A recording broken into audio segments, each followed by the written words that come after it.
Militer Iran adalah salah satu yang terbesar dan paling signifikan di Timur Tengah, baik dari segi jumlah personel maupun peralatan. Berikut adalah gambaran kekuatan militernya. 1. Personel militer. Iran memiliki sekitar 525.000 tentara aktif, termasuk pasukan reguler, Artesh, dan Korps Garda Revolusi Islam, IRGC, yang memiliki tanggung jawab besar dalam operasi militer dan pertahanan negara. Selain itu, Iran juga memiliki sekitar 350.000 pasukan cadangan, yang bisa dimobilisasi jika diperlukan. 2. Persenjataan dan alutsista. Iran memiliki salah satu persenjataan rudal balistik terbesar di kawasan, termasuk rudal jarak menengah seperti Shahab 3 dan Sejil, yang memiliki jangkauan hingga 2.000 km. Ini memungkinkan mereka untuk menargetkan negara-negara di seluruh Timur Tengah, termasuk Israel.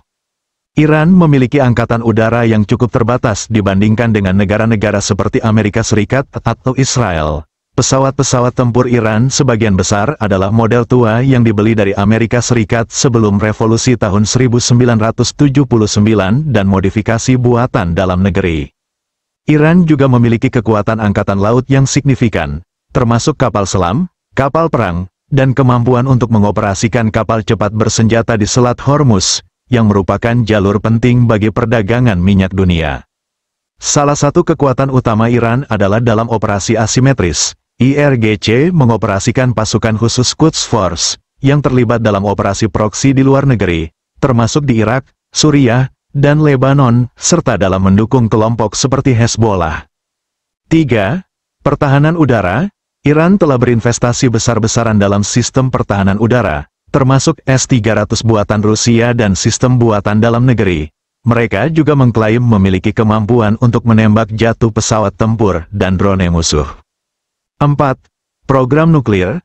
Meski program nuklir Iran secara resmi difokuskan pada penggunaan damai, ada kekhawatiran internasional bahwa Iran sedang mengembangkan kemampuan untuk membuat senjata nuklir. Hal ini telah menjadi sumber ketegangan dengan Israel dan negara-negara Barat. 5. Kekuatan proksi. Iran memiliki pengaruh besar di kawasan melalui kelompok-kelompok proksi seperti Hezbollah di Lebanon, Houthi di Yaman, dan milisi Syiah di Irak dan Suriah. Kekuatan ini memberikan Iran pengaruh militer yang meluas tanpa perlu menggunakan pasukan regulernya. 6. Kemampuan cyber. Iran juga telah meningkatkan kemampuan sibernya, yang digunakan untuk mengganggu infrastruktur kritis negara-negara lawan. Mereka telah dikaitkan dengan serangan siber terhadap fasilitas minyak Saudi, Israel, dan negara-negara Barat.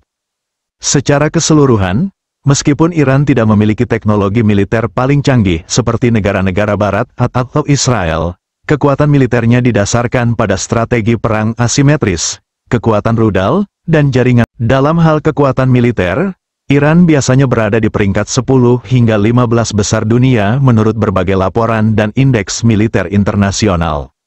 Menurut Global Firepower, GFP, indeks untuk tahun 2023, Iran menduduki peringkat 17 dari 145 negara yang diukur berdasarkan berbagai faktor militer, termasuk kekuatan angkatan bersenjata, peralatan militer, anggaran pertahanan, dan kemampuan strategis. Faktor utama yang memperkuat posisi Iran dalam peringkat global ini adalah 1. Angka personel militer yang besar, dengan ratusan ribu personel aktif dan cadangan. 2. Kekuatan rudal balistik dan kemampuannya untuk memproduksi persenjataan dalam negeri. 3. Pengaruh militer regional, yang mencakup operasi proksi melalui kelompok seperti Hezbollah dan milisi lainnya di Timur Tengah. Namun, kelemahan Iran terletak pada angkatan udara yang ketinggalan zaman dan keterbatasan persenjataan teknologi tinggi dibandingkan dengan negara-negara seperti Amerika Serikat, Rusia, atau Israel. Jika Iran berperang melawan Israel tanpa keterlibatan negara lain, hasil dari konflik ini akan sangat dipengaruhi oleh beberapa faktor strategis, kemampuan militer, dan kondisi geografis. Berikut adalah analisis mengenai kemungkinan skenario dari perang ini. 1. Kekuatan militer dan persenjataan. Israel memiliki teknologi militer yang jauh lebih canggih dibandingkan Iran, termasuk kekuatan udara yang superior. Israel memiliki jet tempur F-35 generasi terbaru, yang memungkinkan mereka untuk melakukan serangan presisi dari jarak jauh. Israel juga memiliki sistem pertahanan udara yang kuat, seperti Iron Dome, David's Sling, dan Arrow, yang secara efektif dapat mencegat serangan rudal balistik Iran.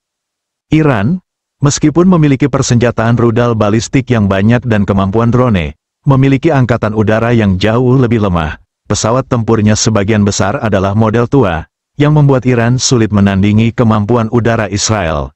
Namun, Iran memiliki kelebihan dalam jumlah dan jaringan proksi regional yang dapat membuat perang menjadi lebih panjang dan tidak terduga. 2. Kekuatan nuklir. Israel diyakini memiliki senjata nuklir, meskipun tidak secara resmi mengakuinya. Jika perang bereskalasi hingga titik di mana Israel merasa ancaman eksistensial, ada kemungkinan bahwa senjata nuklir bisa digunakan sebagai opsi terakhir. Iran, meskipun belum memiliki senjata nuklir, sedang mengembangkan kemampuan nuklirnya, tetapi belum terbukti bisa memproduksi senjata nuklir dalam waktu dekat. 3. Geografi dan logistik. Israel berada jauh lebih dekat ke pangkalan-pangkalan Iran, membuatnya lebih rentan terhadap serangan rudal balistik.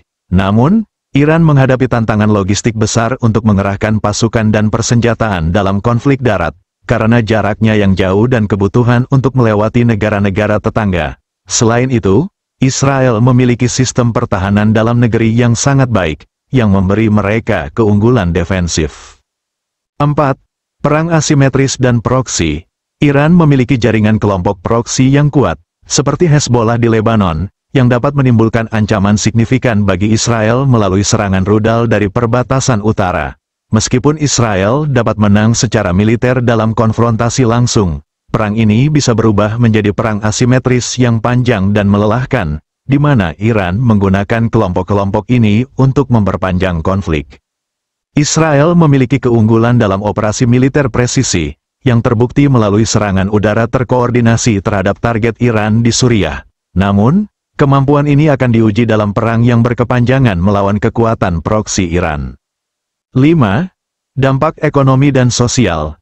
Kedua negara akan mengalami dampak ekonomi yang besar jika konflik berlangsung lama. Israel, sebagai negara kecil dengan ketergantungan pada teknologi tinggi dan perdagangan global, mungkin lebih rentan terhadap guncangan ekonomi. Namun, Iran, yang sudah berada di bawah sanksi internasional, juga akan menghadapi tantangan besar dalam mendanai perang yang berkelanjutan. Dari segi sosial, dukungan rakyat untuk perang akan diuji jika korban jiwa meningkat dan kerusakan meluas. Israel, yang telah lama berada dalam konflik, memiliki infrastruktur untuk bertahan dalam waktu terbatas, sementara Iran mungkin bisa bertahan lebih lama dalam hal daya tahan rakyatnya.